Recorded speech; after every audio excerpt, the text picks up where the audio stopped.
adalah konsep berpikir yang dari luar kau bawa ke dalam. Kalau kami konsep berpikir dari dalam dibawa keluar. Itu namanya ekspositori. Ya. Jadi konsep penggalian firman Tuhan kami sifatnya ekspositori. Kalau kau dari luar kau paksakan masuk ke dalam Bible. Itu yang menjadi permasalahan di antara kita. Bahwa kau paksakan. Berarti begini Bang. Berarti pemikiran saya ini. Oh iya. Jadi pemikiranmu itu kau paksakan masuk ke dalam ayat-ayat firman Tuhan, ayat Bible. Kalau kami dari Bible itu yang kami keluarkan, makanya namanya ekspositori. Nah, itu konsep penggalian kami di dalam Bible. Jadi Anda itu memaksakan seperti apa Yesus itu pernah jadi manusia. Itu satu poin dulu yang pernah kau ada, bahwa firman yang menjadi manusia adalah dia bersama-sama dengan kealahannya. Jadi kealahan yang menjadi manusia tadi itu tidak terpisah dari tubuh daripada kehidupan pribadi Yesus. Jadi Yesus ini, bahwa kalau iman Kristen, makanya kami orang Kristen mengatakan Yesus Tuhan, Yesus Allah. Kenapa? Karena kami tidak mau memahami pemahaman-pemahaman yang di luar Bible. Apa yang disampaikan di Bible, itulah yang kami selidiki, itu yang kami gali. Jadi ada prinsip-prinsip hermeneutika yang kami lakukan di dalamnya untuk supaya apa? Supaya ini bisa terekspos dengan bagus dan orang bisa paham. Jadi baik, berarti tadi Pak Leon mengatakan kalau saya ini membawa Bible dari luar masuk ke dalam akal saya. Tapi kalau Pak Leon yang dari akal ini Pak Leon kasih keluar, akhirnya tidak punya akal, maka pas diakal-akali begitu.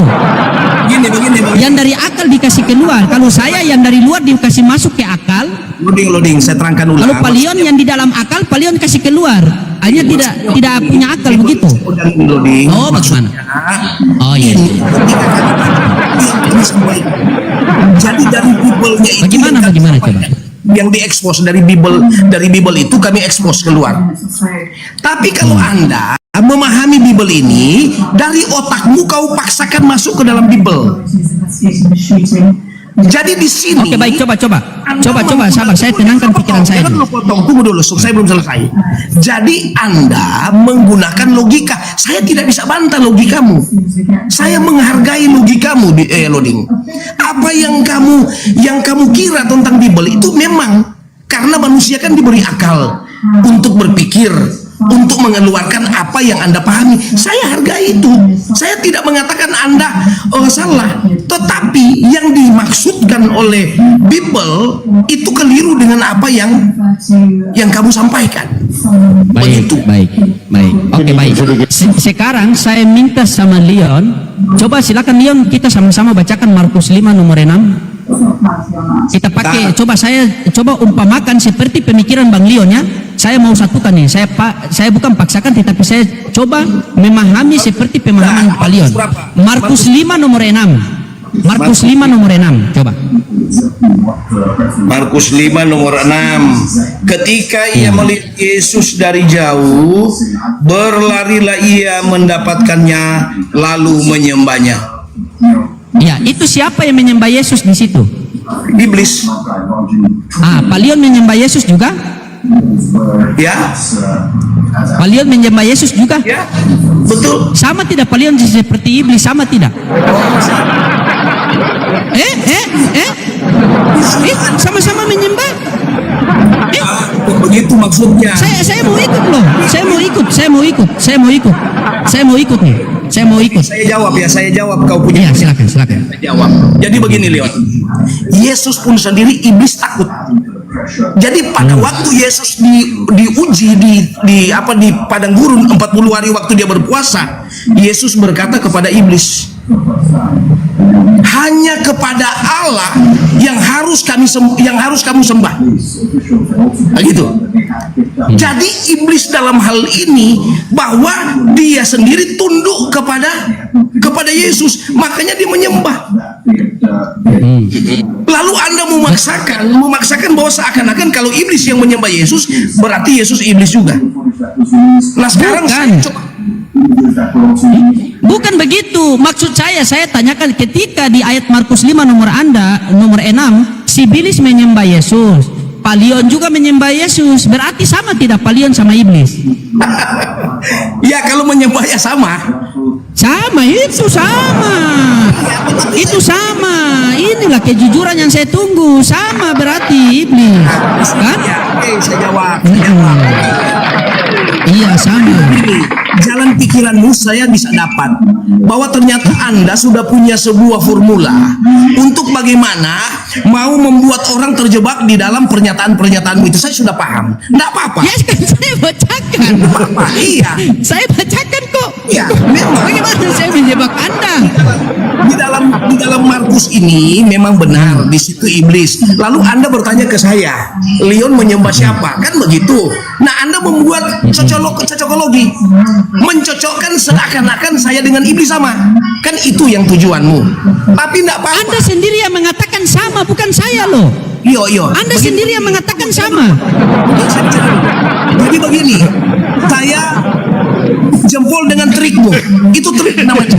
Iya, harus loading gitu loh. Membuat orang seakan-akan terkesan bahwa saya dengan iblis sama. Nggak apa-apa. Kalau Anda mau mengatakan begitu, saya tidak mau bantah karena itu pernyataanmu, bukan saya. Begitu. Jadi begini. Siapa yang mengaku sama? Siapa yang mengaku sama? Saya atau Anda? Anda bertanya, saya jawab. Kan begitu. Iya, sama tidak?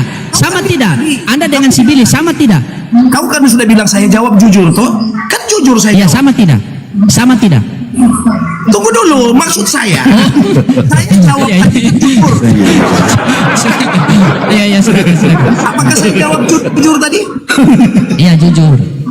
Jujur saya jawab. Iya, jujur. Sama. Nah, begitu. Jadi saya jawab jujur. Anda mengatakan kau dengan iblis sama-sama menyembah. Iya, saya jujur. Sama-sama kami. Sama-sama saya dengan Sama. iblis. Oh. Satu frekuensi begitu. Satu frekuensi. Terserah itu menurut pendapatmu, silakan. Bukan saya tanya, saya bertanya kepada Anda. Di sini saya sebagai orang awam bertanya kepada Pak Pendeta Leon, satu preferensi tidak menyembah si Yesus tadi. Karena begini Pak, jangan dulu Anda potong. Kenapa Anda tidak mengikuti perkataan Yesus di Lukas 4 nomor 8? Yesus mengatakan, sembahlah Tuhan Allahmu, kepadanya kamu harus berbakti. Tetapi kenapa engkau mengikuti orang yang kerasukan sibilis tadi menyembah kepada Yesus? Sementara setelah orang itu sembuh, dia tidak menyembah Yesus lagi. Anda ini berarti belum sembuh. Baca seterusnya. Karena ketika begini Pak, karena ketika orang-orang yang menyembah Yesus itu dia kerasukan roh jahat. Yesus datang menyembuhkan dia. Yesus keluarkan roh jahat itu dari dirinya. Yesus pindahkan ke dalam B2. Akhirnya orang itu sembuh. Dia tidak menyembah Yesus lagi. Roh jahat yang ada di dalam B2 itu, Palion makan B2? Enak. Oke, enak. Berarti iblis, B2 dan Palion adalah satu. Iya kan begitu. Iya, enak. Makanya kerasukan sekarang. Aku di dalam Bapa, Bapa di dalam aku. Iblis di dalam B2, B2 di dalam Palion. Berarti satu hakikat. Sama kan? Nah itu sama. Dia jujur. Bagus ini barang. Bagus, dia bilang bagus. Iya ya, Bapak di dalam aku di dalam Bapak. Apa tadi? Iblis di dalam Iya. B2 Saya di sudah dalam bisa Palion. mengambil kesimpulan. B2 di dalam Palion. Satu hakikat. Satu hakikat. Silakan. Ya. Jadi saya bisa nangkap cara berdiskusimu, saya bisa nangkap, ya. Jadi trik-trik yang kau buat untuk orang, saya membuat cara begini supaya orang terjebak dengan apa yang menjadi tujuanmu, itu saya anu. Sekarang begini, saya pernah diskusi dengan kawanku yang Muslim. Lalu dia berkata begini, abang, itu Quran itu tidak boleh sembarang ditafsir. Quran itu tidak boleh sembarang. Apa yang tertulis itu belum tentu seperti itu, katanya. Jadi saya ambil kesimpulan begini, seluruh isi Quran itu harus ditafsir. Ya, jadi kalau kita berbicara tafsir itu berbeda-beda manusia, makanya muncul hadis-hadis yang bermacam-macam. Hadis inilah, hadis itu. Sekarang saya tanya sama kamu, ya, Al-Hijr ayat 6, temanku berkata itu bukan begitu, itu yang mengatakan itu adalah kafir, atau yang mengatakan itu adalah Yahudi. Di situ tidak ditulis Yahudi atau kafir, tidak ada. Di situ hanya mengatakan mereka berkata. Lalu Anda analisa. Nah sekarang kalau saya mau pakai gaya belak-belakan seperti Anda, apakah Anda mau? Anda terima nabimu dibilang gila? Oke, sudah. Anda terima? Saya tanya dulu. Tunggu, saya mau bertanya sama Anda. Anda terima enggak dengan itu? Tidak terima. Nah itu, Anda itu, kalau Anda tidak terima, Anda juga enggak boleh sembarang dengan Bible. Oke, baik, diam. Oke, diam. Saya Tunggu jelaskan. dulu, saya belum dapat dia punya filmnya. Anda belum jujur bicara. Begitu. Lah kan ini saya mau jawab. Saya mau jawab. Saya belum selesai bicara. Oh iya, selesaikan dulu. Oke, selesaikan dulu. Bahwa kejujuran itu di dalam berdiskusi itu harus diutamakan. Ya, jadi saya meminta kesepakatan dengan Anda dulu. Apakah Anda setuju atau tidak bahwa Nabi Musa gila? Tidak setuju. Nah itu, sekarang Anda utak-atik Bible saya dengan otakmu. Bagaimana kalau sebaliknya? Saya tidak setuju juga dengan pendapat-pendapatmu. Habis selesai. Iya. Oke, sabar. Oke, silakan di mute Bang Leon. Silakan. Izin teman-teman Kalau Anda mengatakan ditetep layar teman-teman. Silakan. Di follow. Baik, tadi Anda mengatakan Al-Hijr ayat 6 dan engkau Nabi Muhammad dikatakan orang yang gila karena orang diturunkan Al-Quran. Kenapa saya mengatakan tidak setuju? Karena ada konfirmasi daripada Allah Subhanahu wa taala dalam Quran surah Al-Qalam ayat 2 bahwa Allah sendiri mengatakan Nabi Muhammad sesungguhnya engkau bukan orang yang gila. Nah, ketika kita menyeberang ke pulau seberang di Markus 3:21 itu kaum keluarga Yesus sendiri mengatakan Yesus gila dan tidak ada konfirmasi dari keluarganya. Sabar Pastor Loding.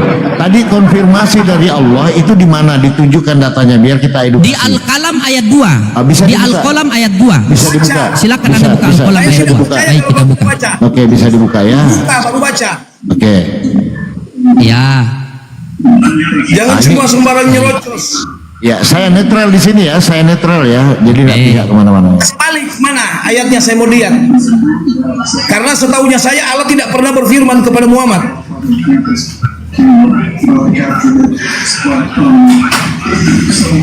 Bentar, kita buka.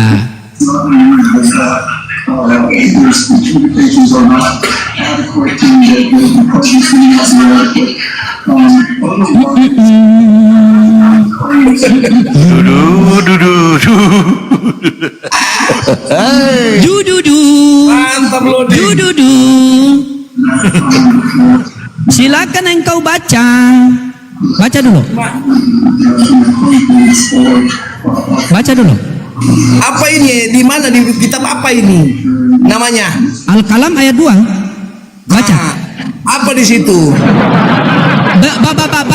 Baca. Kecil. Perutnya saya, matanya saya info lihat, saya pakai kacamata toh. Oh, mata. Oke, saya baca. Ini. Nggak bisa baca kecil. Berikut karunia. Oke, bentar. Berikut karunia Tuhanmu engkau Nabi Muhammad bukanlah orang. Kok berikut? Kau ini tahu baca nggak itu? Berkat. Bukan Ini berikut. kan ada. Mana berikut situ? Berkata karunia Tuhanmu engkau Nabi Muhammad bukanlah orang.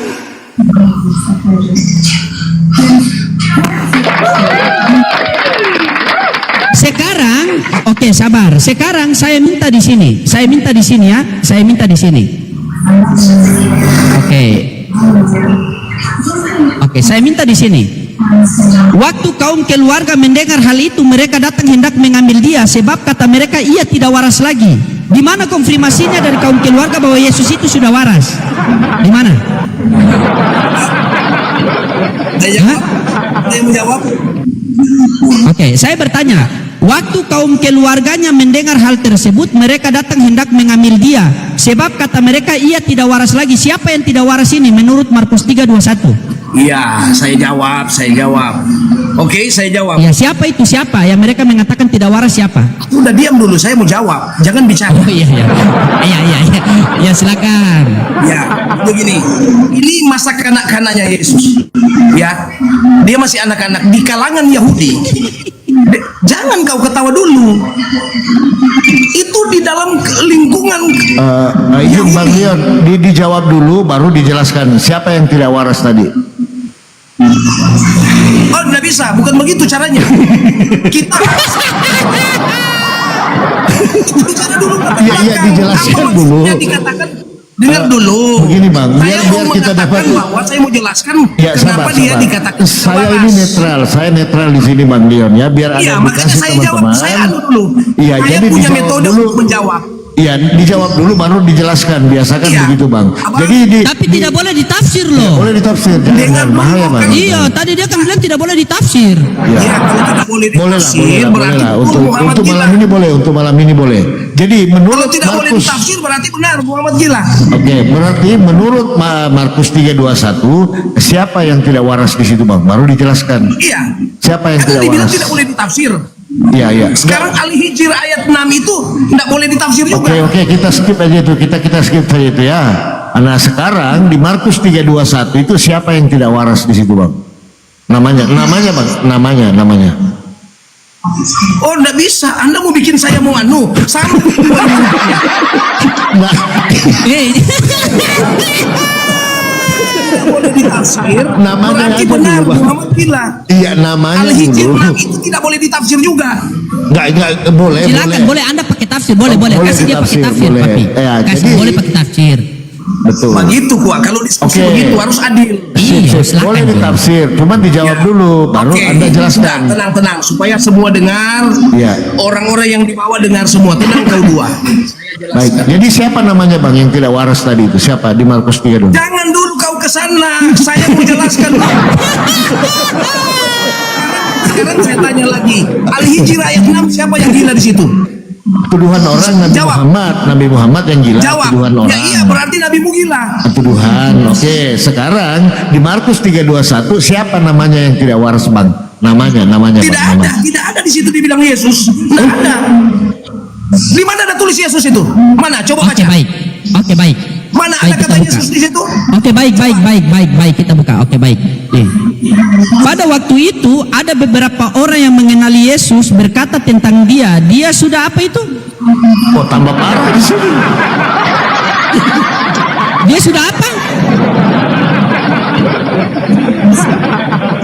Yang berkata ini siapa? Yang berkata ini siapa? Itu kan keluarganya kan? Loh, kok keluarga? Eh? Keluarga di situ. Mana ada keluarganya? Silakan dibuka yang tadi Pastor Rodi. Kau ini bagaimana kau? Oke, baik. Tidak ada keluarganya. Baik. Oke, baik. Nih. Baca. Waktu Kaum keluarganya mendengar hal itu, mereka datang hendak mengambil dia. Sebab dia, apa itu? Sebab kata mereka bukan keluarganya. Loh, yang mengatakan tidak waras ini siapa? Yang mengatakan tidak waras orang-orang yang ada di situ.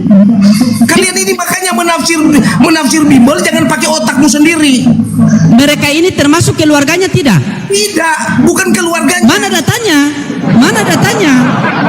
Loh, ini jangan kau bicara mana datanya. Di sini jelas yang mengambil dia sebab kata mereka.